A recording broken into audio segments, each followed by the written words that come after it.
Hi everyone, my name is Alexis Romero Walker and I am also a PhD student in the School of Media and Journalism, and Michelle has asked me to be a guest lecturer to talk a little bit about the ethics of filmmaking, and I'm going to be talking about how we film people and our subjects in certain ways and with codes that we've continued to use for years and years and years that are otherwise outdated and a little bit discriminatory toward minority communities. And so I'm going to talk a little bit about that. That's a lot of what my research is centered around. I look at the ways that we can teach students to more ethically um, light people of color and film women and include queer stories. So I'm going to talk about that a little bit. So I'm going to share my screen and then we will continue. So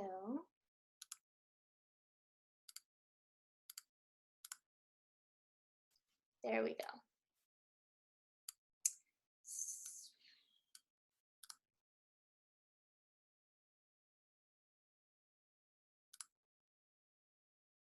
Okay, ethics of filmmaking. Like I said, I am a PhD student at UNC and I focus specifically on this. So a large issue in the visual media industry is the ways in which the camera films marginalized communities. There's been an established set of film codes that have been made and reinforced, and those codes are from a white male and straight perspective. In order to be ethical media makers, we must learn how to push back against those codes to represent marginalized communities in a better way. And I'm going to discuss that in terms of the male gaze and the way that we are lighting people of color for our interviews. Because if you take digital storytelling, part of that class is that you're going to have to learn how to film interviews and you will film a story. And some of you will probably film people of color for those stories. And you need to be able to understand how to light their skin correctly. So we'll be talking about that as well. So first I'll start with the male gaze. This idea began with Laura Mulvey in 1975 in her article, Visual Pleasures and Narrative Cinema. So the male gaze is the idea that the gaze of the camera, the way that the camera looks at someone, is inherently male. So the spectator is always placed as masculine, the person who is watching it, because it's filmed from a male perspective. You as the spectator who is watching it is also placed in the masculine role, and so you are given the right to gaze at the woman or the female on the screen. So let me go into some depth of what some of the characteristics of the gaze are to kind of explain this a little better. So scopophilia is one part of the male gaze, and that's kind of the thing that you probably think of right away when you think of the male gaze. It's the overt sexualization of the female body.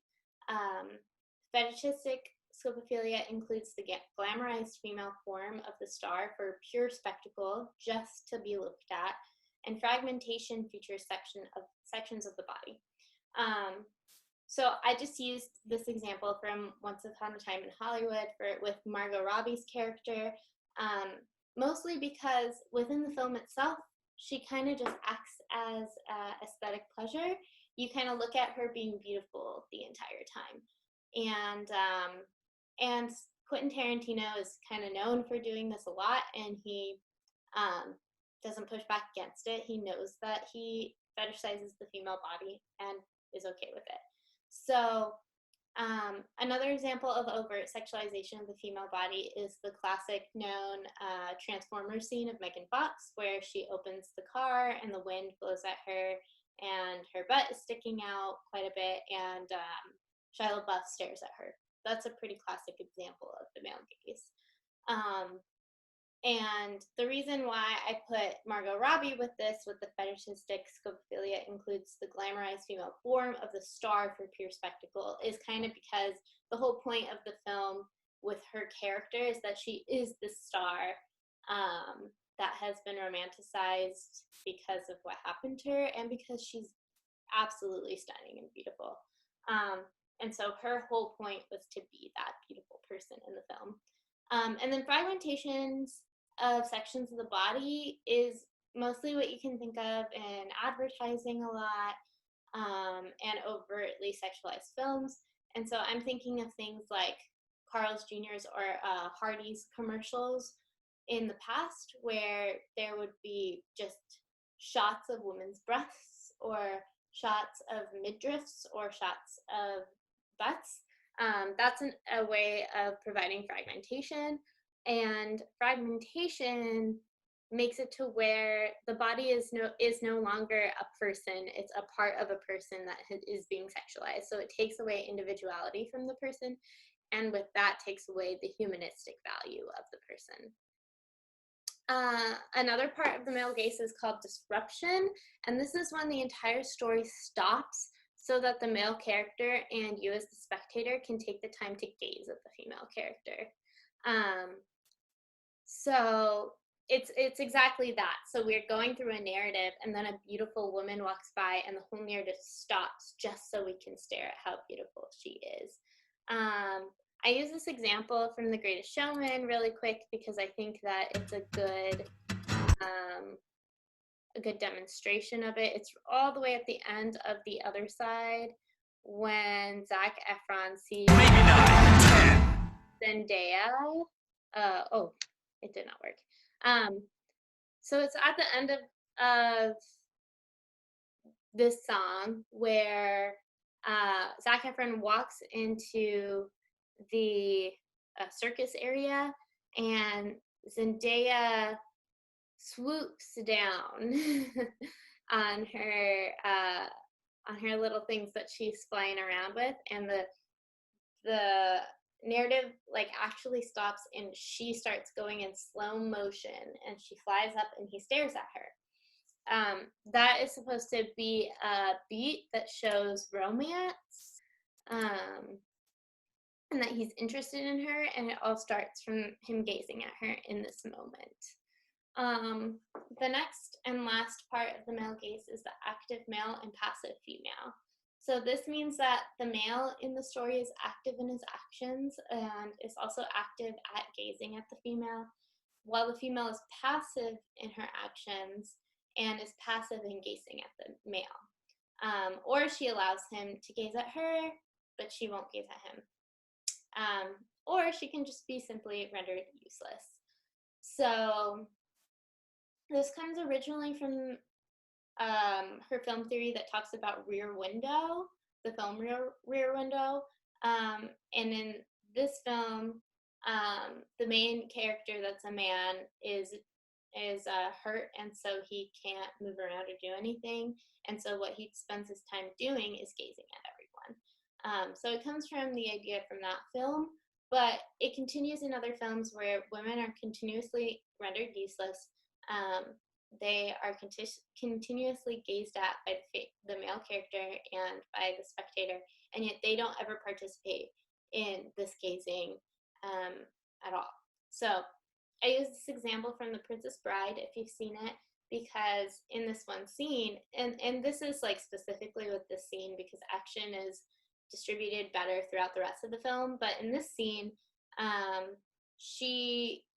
they kind of are getting attacked by these rat rodents, and she basically just stands there and doesn't do anything, and then one jumps on her, and she's like, oh no, my goodness, what should I do? And then he has to come and save her. And in this whole scene, it's just very apparent that she is the beautiful damsel in distress that needs saving, and he's going to save her. So that's just another part of the male gaze. That is to say, the male gaze is Laura Mulvey's most cited piece of work. It's discussed a lot because it's important, but there are limitations to it, and we have to be able to recognize those limitations. It's a good starting point. It's a good starting point because when you are filming women, think about how you can refrain from fragmenting them, how you can refrain from sexualizing them, how you can indicate romance in a way other than stopping the narrative and gazing at them. These are things that you should keep in mind when you're filming, but it's a first step. The male gaze still makes the assumption that film is heterosexual in nature, and it doesn't leave room for stories such as the ones that I place on this slide. Um, I don't know if any of y'all have seen these movies, but I love them all. The first is from a film called A Portrait of a Lady on Fire, and I believe it's still on Hulu for free. The second is Call Me By Your Name, and the third is Hustlers. Uh, so I use these examples to point out some of the things that the male gaze discusses that I don't want you to interpret incorrectly. Sexuality in itself is not bad, but you should be thinking about how you are filming your characters and if the way that you showcase sexuality humanizes or dehumanizes them. I say this because both, all of these movies right here discuss sexuality and show sexuality. I don't personally believe it dehumanizes the women or men in this case because none of these characters identify as trans or gender nonconforming or non-binary. But it doesn't dehumanize any of these characters the way that sexuality is used. It actually humanizes them in a lot of ways, or distributes power to them, or enhances the relationship between characters. And that's okay. The male gaze isn't made to say that you are not allowed to showcase sexuality on screen. You can. Just don't dehumanize people when you do it. So yeah, and we also have to think about how the gaze works in non-heterosexual narratives. Is it still a problem when we have men gazing at men? When we have men gazing at men, are they still participating in a way that dehumanizes the other person? Like I said, that's a really good way to continue to examine it. And then the last thing I bring up is that some of question narratives in which women take pride in their sexuality, and how do we film women that take pride in their sexuality without dehumanizing them? How do we showcase power instead of submissiveness? And then there are also conversations about if the female gaze is appropriate when women are gazing at men.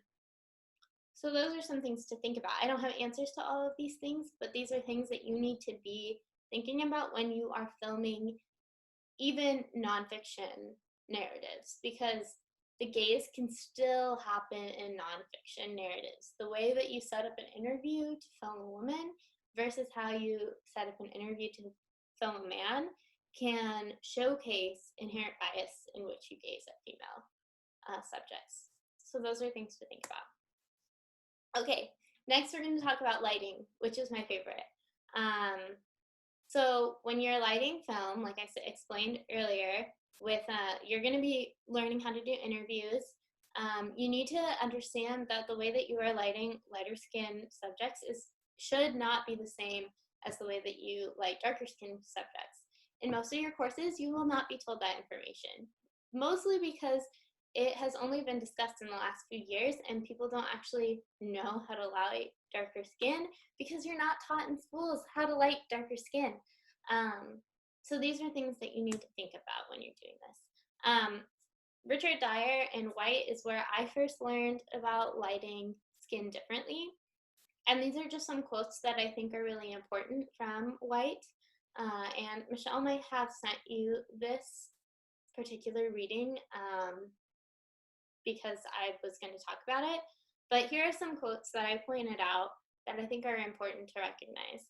For the producer, it is purely an aesthetic matter. The image looks down, dull, dingy, lacking sparkle. There's no reason to presume he is saying this because he finds Black people dislikable or uninteresting. He is, in the terms of professional common sense, right. Shoot the scene in the usual way with the usual technology without audience and it will look down. The corollary is that if you do it the usual way, oh my goodness, I'm so sorry for these typos. With a white audience, it will look upright, sparkling. That's on page 83. So that's to say, yes, people will be like, I don't know why this looks weird, but it looks weird. But then usually they don't do anything about it because they don't know how to change it. It looks weird because it's not lit correctly. Now, it's set up the way that you would think would be lit correctly, but it's not. On page 90, he says it maybe certainly was true that photo and film apparatuses have seemed to work better with light-skinned peoples. That is because they were made that way, not because they could be no other way. Basically what I just said. And lastly, movie lighting discriminates against non-white people because it is used in a cinema and a culture that finds it hard to recognize them as appropriate subjects for such lighting. That is, individuals. Further, movie lighting hierarchizes. It indicates who is important and who is not. He's British, so that's why it's spelled that way. This is really important. When we do not adjust our lighting for people of color or those with darker skin, we are conveying a message that the white person on screen who looks angelic and sparkling is more important than the darker skinned person on screen who is lit incorrectly and you can barely see them and they look ashy. Because you aren't adjusting the lighting for them.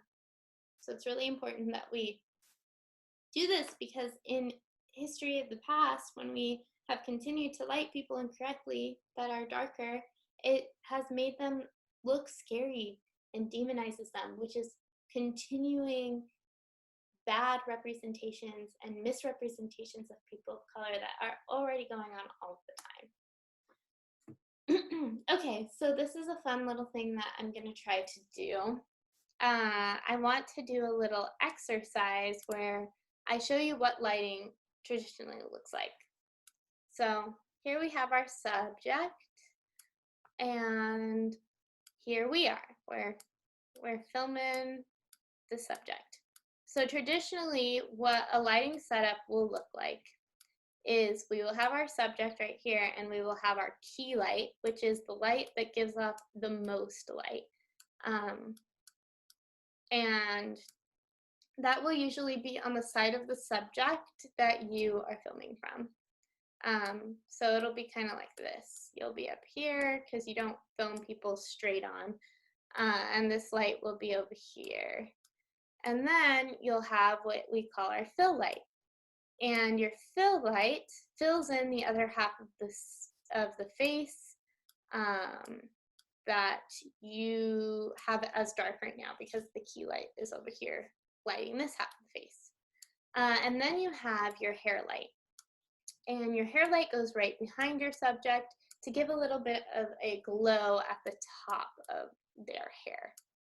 And that's what is called 3-point lighting because there are 3 points of lights. And usually that will make your white subject look great. You'll probably get some powder and powder their face so that the light doesn't look too shiny and reflecty. And then there you go.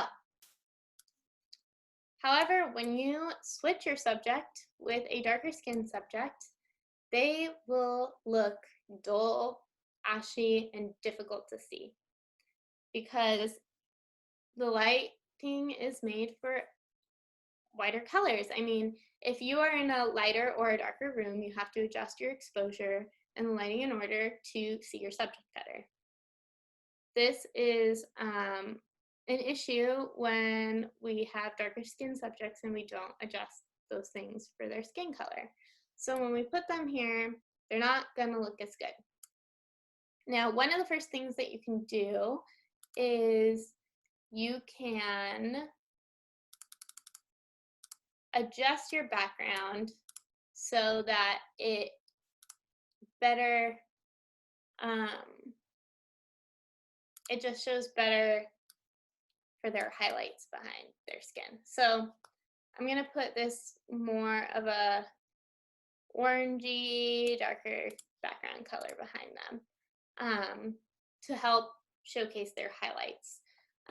Additionally, people will often eliminate the hair light because Black people have different textured hair and they think that you can't see the light from that hair well enough. No, keep that light. It's very important. you don't want to remove the angelic light on top of the head from a Black person just because you think that you can't see it as well. This is the one light that I would suggest bumping up a little bit so you can see the light through their hair a little bit more. Additionally, a lot of people will just try to put the lights closer, but then they're blown out. So what I suggest doing is playing with reflections. So rather than just making it a lot brighter, take a reflector disc and have the light bounce off of the reflector disc onto the person of color's skin, because doing so will, instead of just bringing the light closer, will make it to where light bounces off of the contours of their face. A lot of the time when you just put the light closer, it takes away the contours and features that you can see. And so by making it a little closer but then bouncing it off of the reflector discs, that's one way that you can try to distribute the light differently. And then don't do the powder, I would say.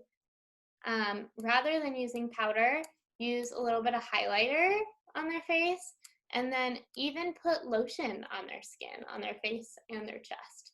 This will make it to where light will reflect off of their skin better. So again, rather than just putting it close and making them look flat and ashy, you are making it to where the light reflects off of the shiny parts of their skin, which is going to light up and show the parts of their skin better.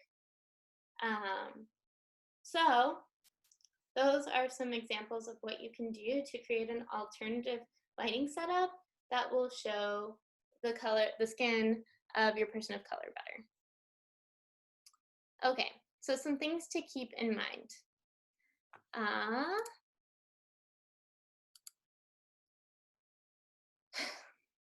Your background, which I mentioned. Make sure that your background complements the skin color rather than blends or pops too much and makes for issues with exposure. So the problem can be if your background pops too much. So if you use like a white background, it's going to contrast too much. And so when you're trying to white balance and adjust your exposure on your camera, it's going to be stark differences between the person and their background. So you don't want it to clash too much.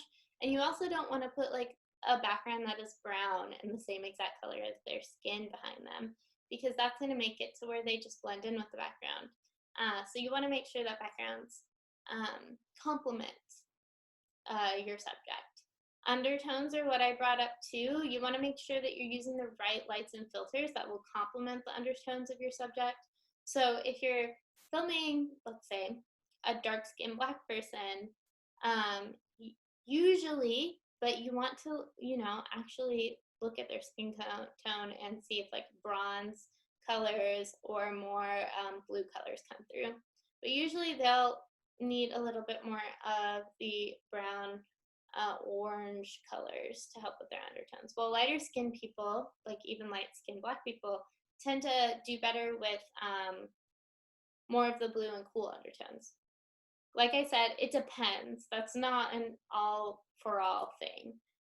So you'll want to talk to your subject and kind of experiment with what lights look the best. A lot of the times you can put lighting filters over to where your lights can be cool or warm tones. And then reflections. Like I said, use necessary reflections off of the skin and walls to complement the creases and the contours of the skin. This is a really great thread that Michele might have sent to you as well that I love. And it goes over some of these things of how to shoot and edit darker skin tones. So like I said, always using the hair light. It's still very important to use that to give detail and separating the character from the background. Really nice main light here, but behind her I have this hair light. So basically what it does is it's even with her, and when it goes off, it gives a little rim around her hair so there's enough detail. This is Morgan. So again, this is a really great thread. He talks about undertones, looking at how you can kind of explain how those undertones can be found in each individual person. If you have a yellow golden skin, you'll want some warm colors. If for fair and light skin people, your skin will show hints of pink. So you'll have cool undertones, so blues. And then when you're editing, which is after the shooting process, you wanna use the highlights and the shadows function to really pull out some of the colors. Don't be afraid of things looking darker. Like that's okay. Ava DuVernay, who did 13th, she also did cinematography for Selma and that kids movie that I can't remember the name of. But she says that people are way too afraid of dark for dark skin, but you can't be afraid of the dark because sometimes you need to light things in dark areas. So don't be afraid of it. Just figure out the way to highlight the face well enough that they fit in that area. Because, like, here, her face is pretty dark, but you are highlighting the important parts. So, yeah. Back to this. So I just wanted to say that it's the difference between seeing things like this. This is an example of three-point lighting that was given that I think is bad. I don't think he looks very good. He's overexposed, and rather than complementing his skin tone, it is fitting him within a three-point lighting frame that doesn't work for him. But you could have beautiful shots where different lighting is being used to complement your subjects in the best way possible. And so what we would call this, or what a lot of theorists would call going against this three-point lighting, going against using the gaze as a romantic beat in film, going against these accepted filmic norms that continue to be used and taught in your classes, we would be engaging in an alternative cinema. A way of doing something differently to showcase people of color and minority communities in the most wonderful way that we can, in the most representative way that we can. And so I urge you, when you're in your courses, when you are filming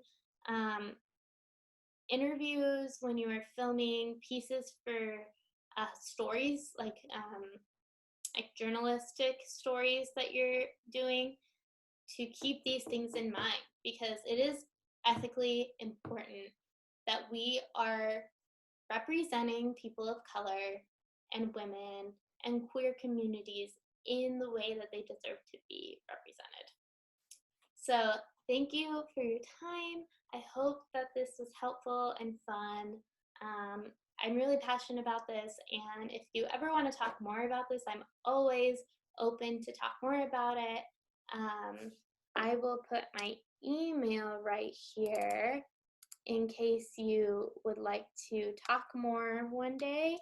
My email is alexis35@live.unc.edu. I'm sure Michelle will also give you my email if you ask for it. So again, thank you for all of this, and I hope you enjoyed it, and I hope that you have a great day. Thank you, guys.